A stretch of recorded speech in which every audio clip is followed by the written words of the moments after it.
สบายดีพี่น้องมื้อนี้จะพามาเบิ่งเนาะเรื่องสมุนไพรพี่น้องเออ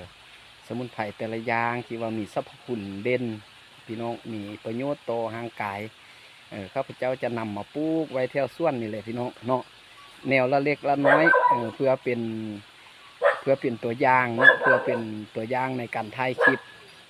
ให้พ่อแม่พี่น้องบรรดา FC เบิ่งพี่น้องแต่ก็บ่มีหลายเนาะบ่มีหลายเพราะฉะนั้นแล้วก็ขันไผ่มักเนาะมักเรื่องสมุนไพรรักษาสุขภาพแล้วก็ให้นำมาซอกมาปลูกเนาะพี่น้องเนาะเพราะมีประโยชน์ต่อร่างกายเนี่ยพี่น้องเอ้ยแนวละเล็กละน้อยข้าพเจ้าปลูกนะเนาะเนี่ยอันนี้ก็เป็นมังนาวเนาะยอดมังนาวหรือว่าผักใส่ยาไทยนะเนาะเนี่ยแล้วก็มีเนี่ยใบนางเลิศเนี่ยใบสะพูพี่น้องหัวสีไข่เนี่ยแนวละเล็กละน้อยพี่น้องเอ้ยเนี่ยก็อยู่ตามนี้แหละพี่น้องเอ้ยเนี่ยขิงเนี่ยขิงเนาะปลูกปนกันไว้นี่แหละพี่น้องแนวเล็กแนวน้อยเนาะเนี่ยอันนี้มัน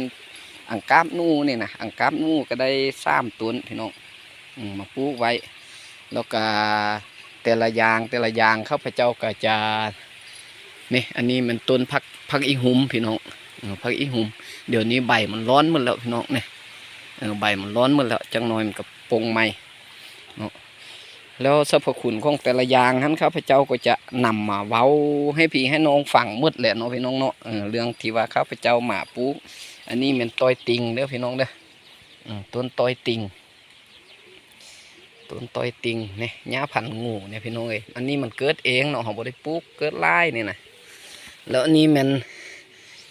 มักกองใบพี่น้องมักกองใบนี่ปลูกนะข้าพเจ้านำมาปลูกแล้วอันนั้นเป็นเสาหญ้าสูบเด้อพี่น้องเด้อเป็นเอาได้แล้วก็ติดตามข้าพเจ้าไว้ติดตามไว้เนาะข้าพเจ้าจะลงให้แต่ละอย่างนี่อันนี้เป็นหญ้าอย่างอื่นเนาะมีมุดพี่น้องเอ้ยเรื่องสมุนไพรเนาะนี่อันนี้มันกกถั่วแหพี่น้องกกถั่วแหเนาะถั่วแหเขากินมากกับเจียวกับจุนี่แหละแนวนี้แหละพี่น้องเนาะเพราะว่าใจเขามากเด้เขาก็ได้ปลูกได้นั่นไว้หน่อยนี้แหละพี่น้องนี่อันนี้บริปลูกเนาะหญ้าขี้ล้อหรือว่าหญ้าคิ้วหญ้าซับเสื้อเนี่ยเนาะไล่เยืองไล่อันพี่น้องนี่แล้วอยู่ส่วนนั้นเป็นตัวนั้นเป็นหญ้าว่านพี่น้องหญ้าว่านที่ว่าเขาคั้นใส่กับน้ำยานางแล้วลดน้ำตาลในเลือดเนี่ยผู้ที่กินทึกเราให้คาดเลยเด้อตัวนั้นน่ะเนาะ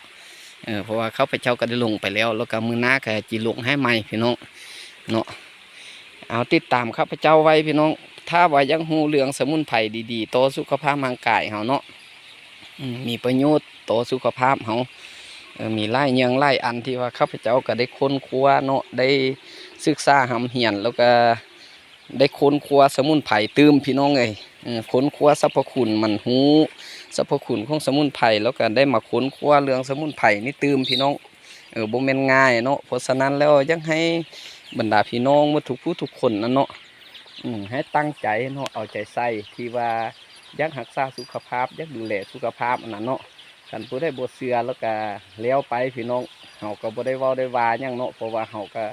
ในนามผู้เผยแผ่ให้ฮู้ซื่อๆเนาะพี่น้องเนาะเอาเนื้อนี้เด้อพี่น้องคลิปนี้น่ะเนาะขอมุกขอบใจไล่ๆนำพาพี่น้องมาเบิ่งเรื่องสมุนไพรพี่น้องก็มีไล่ๆอย่างคือยานางคือฟักหุ่มเป็นยังกะปลูกไว้พี่น้องเนาะเอาขอบใจไล่ๆมีตำลึงตำลังได้พี่น้องขอบใจเด้อเนาะขอให้อยู่ดีมีแห่งเมื่อทุกคนคลิปดีมีประโยชน์ก็ช่วยกดไลค์กดแชร์ต่อไปพี่น้องเพื่อเป็นสะพานบุญนำกันเนาะ